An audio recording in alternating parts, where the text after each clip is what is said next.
día 18 de junio del 2008 fue publicada en el Diario Oficial de la Federación la reforma constitucional que sentó las bases para el establecimiento de un nuevo sistema de justicia penal en México. El constituyente permanente propuso un sistema en el que se respeten los derechos tanto de la víctima y ofendido como del imputado, partiendo de la presunción de inocencia de este último, lo cual fortalece el debido proceso y el pleno respeto a los derechos humanos de todas y todos aquellos involucrados en una investigación o procedimiento penal.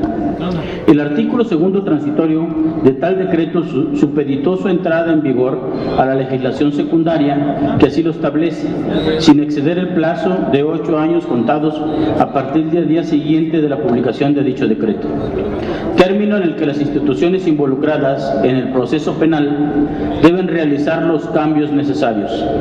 en sus ámbitos de competencia para su implementación. A partir del 2016 y acorde con la citada reforma constitucional, el Código Nacional de Procedimientos Penales, publicado en el Diario Oficial de la Federación el 5 de marzo de 2014, impulsó el modelo acusatorio como obligatorio para todo el país. Por ello, quedarán abrogados el Código Federal de Procedimientos Penales de 1934 y el de las entidades federativas. En el estado de Veracruz, el pasado 10 de septiembre de 2014, fue publicada en la Gaceta Oficial del Estado el proyecto de decreto que declara la entrada en vigor del Código Nacional de Procedimientos Penales en el estado de Veracruz, de Ignacio de la Llave, y establece los términos de su aplicación gradual en los distritos judiciales. La reforma constitucional anterior y el Código Nacional de Procedimientos Penales presenta de forma enunciativa y no limitativa las siguientes características. Crea las bases para un sistema procesal oral acusatorio en el que se explicita el principio de presunción de inocencia. Establece como principios rectores la publicidad,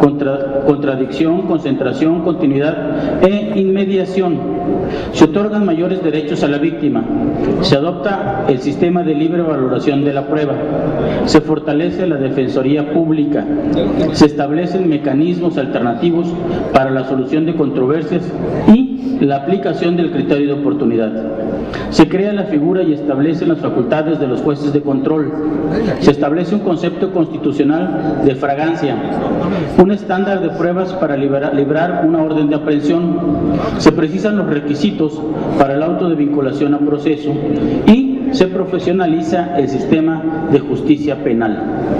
Respecto al último de los elementos, es decir, el de la profesionalización, tanto académicos como servidores públicos y organizaciones de la sociedad civil,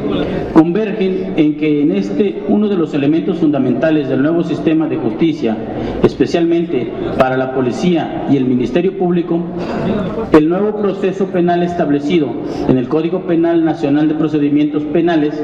establece reglas claramente definidas para que el Ministerio Público, coordinando a agentes investigadores y a los diferentes policías con que cuenta el Estado y los municipios, realice una verdadera investigación como órgano precursor y representante de la sociedad. Es precisamente el sentido de la profesionalización de quienes intervienen como operadores del sistema penal, que el Código Adjetivo Nacional en mención no prevé la participación de autoridades estatales distintas al Ministerio Público para la investigación de delitos. Por su parte, la Ley Orgánica del Municipio Libre, en su artículo 37, fracción sexta, prevé la atribución del síndico para fungir como agente del Ministerio Público en aquellos casos en que la ley lo establezca a sí mismo. El numeral 62, fracción novena de la misma ley, contiene la obligación de los agentes y subagentes municipales de fungir como auxiliares del Ministerio Público. Las atribuciones y obligaciones establecidas a estos servidores públicos en materia penal son evidentemente contrarias a la especialización a la que obliga este nuevo sistema de justicia, pues como es bien sabido, para ser síndico, agente o subagente municipal, la ley no exige mayores requisitos que los establecidos en el artículo 20 de la Ley Orgánica del Municipio Libre, razón por la cual el Código Nacional de Procedimientos Penales no reconoce a estos servidores públicos como autoridades que puedan suplir al Ministerio Público bajo ningún caso, y en el Estado consideramos es necesario derogar la facultad que poseen ambas figuras. Es importante señalar que la derogación de las facultades de suplir y auxiliar el Ministerio Público no sería contrario a la obligación y o facultad establecida por el artículo 147 del Código Adjetivo Nacional, pues la detención en caso de flagrancia a cargo de cualquier persona o autoridad subsiste siempre y cuando se ponga a disposición del Ministerio Público inmediatamente. Por otra parte, es oportuno advertir que el artículo 105 del Código Nacional de Procedimientos Penales, que se encuentra en vigor en algunos distritos del Estado y de inminente aplicación en todo el territorio a partir del 2016, señala con claridad quiénes son los sujetos del procedimiento penal y en ningún caso figuran los síndicos ni los agentes municipales.